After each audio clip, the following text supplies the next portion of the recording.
Hello guys! Welcome to their Mahipalpur Market na kung saan nagiging mas masigla ang kanilang market kapag malapit na ang gabi dahil mas madami na ang mga vendors na nagdi-display ng kanilang mga produkto para ibenta.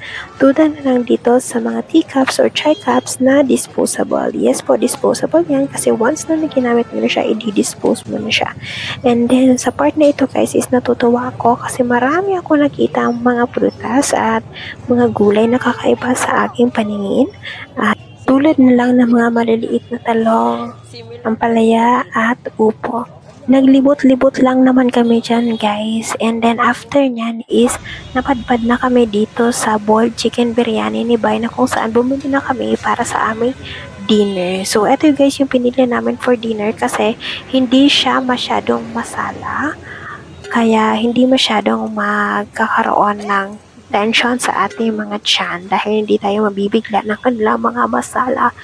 And then guys nga pala, after nyan mapak ni Bay is bibigyan niya tayo ng spicy sauce na ilalagay natin dyan sa biryani. And then bibigyan din tayo nila ng sibuyas. Bali pala guys, yung sibuyas dito sa India is mayroong kaunting pagka-tamis.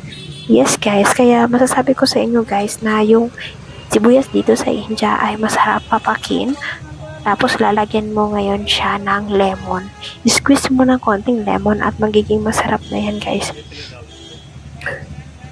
Lagi pala guys, kapag kakain kayo na sa India, meron silang side dish na sliced lemon with nimbu or lemon na tinatawag nila dito. And then after namin papak ng biryani kay Bay, kami ay bumalik na sa aming tinitirhan at ipapakita ko sa inyo guys ang mga nabili naming mangga sa market na sobrang laki. So that's it guys. Thank you for watching guys. Happy eating! Bye!